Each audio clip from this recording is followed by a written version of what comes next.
We are joined by Maria also, and she'll give her and tell us more about it because she's more matured.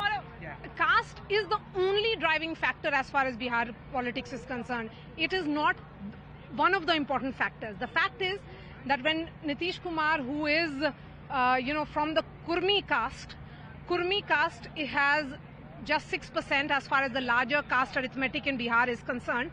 But Nitish Kumar, because he was in alliance with the BJP, he could really broad base that.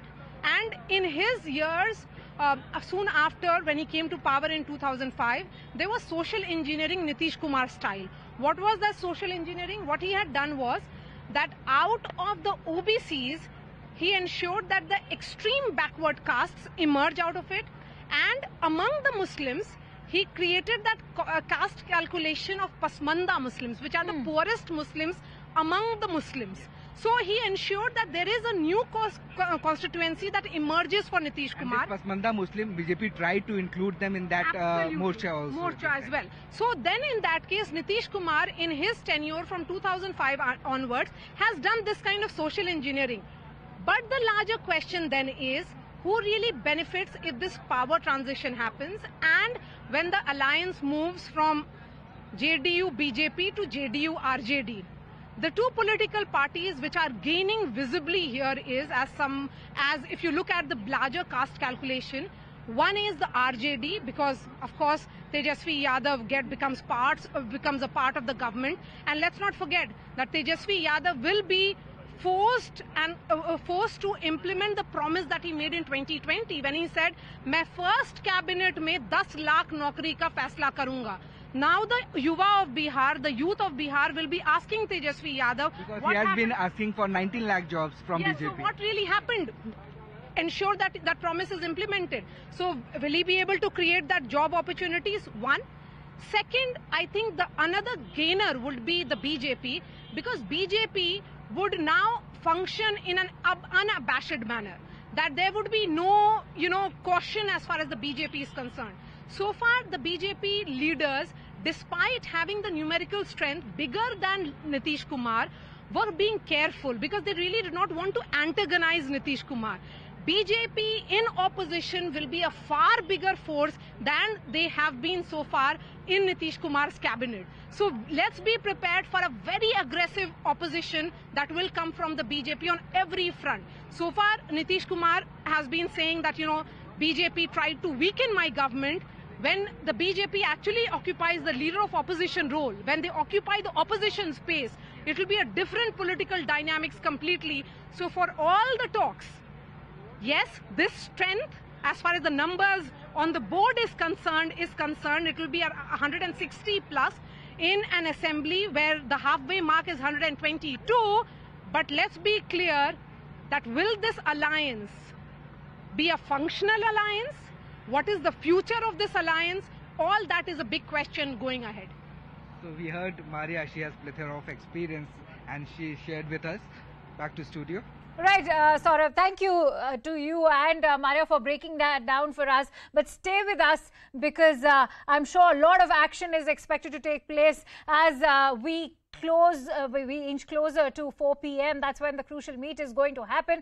Siddharth, if I could bring you in on this, we just heard what Maria had to say. She's just broken the entire power dynamics down for us very beautifully. And one thing that stood out from what she was saying was the fact, I can't help but think that how Nitish Kumar's JDU has been sidelined by two major parties in Bihar right now, and that is the RJD and the BJP. That, of course, the next inevitable question that now arises is, why shouldn't Nitish Kumar then move over to the center for more power?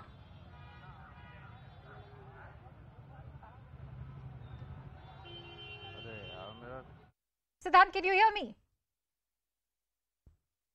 All right. Arun, if I could bring you in on the same question that I was asking. As we've seen how the JDU has been sidelined by the RJD and as far as the BJP is concerned, that's been, of course, eating into their pie, which was not the case in the years earlier. Should that now pave way, or is that also leaving Nitish Kumar with the only option of pursuing national politics?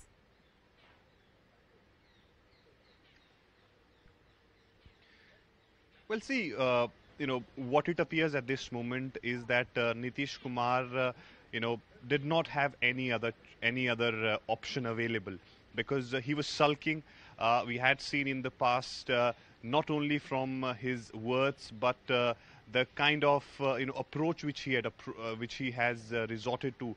There were 4 or 5 instances where Prime Minister Modi chaired the meetings of the chief ministers. He was not present in those meetings, and that was something which was a signal for BJP. And in fact, as we have been saying, that the state leaders of BJP were really not happy with giving Nitish Kumar the responsibility of the state. They were saying that they have 77 seats and Nitish Kumar is around 45 seats. So why we are making him the chief minister? But still, the central leadership's pressure, and then he was given the responsibility. So there was this not good terms between the state leaders of BJP and Nitish Kumar were there, but it would reach to this level, it was not expected. Nitish Kumar's a recent altercation which we saw happened with the speaker in the assembly, who comes from the BJP,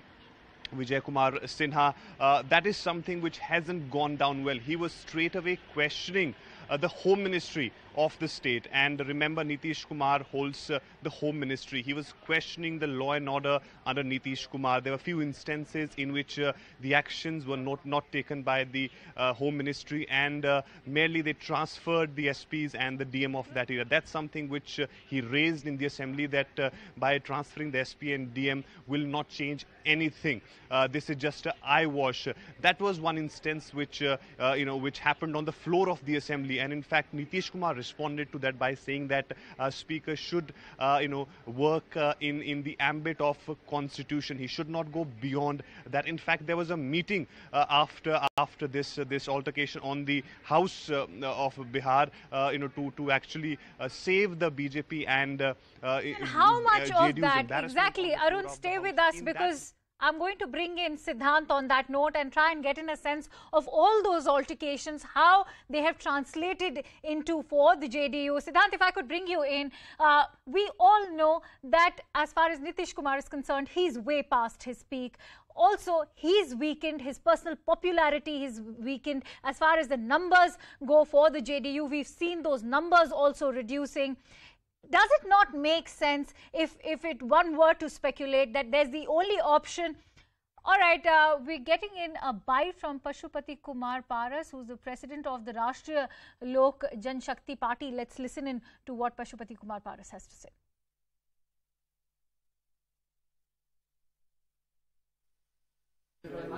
सरकार बनाने की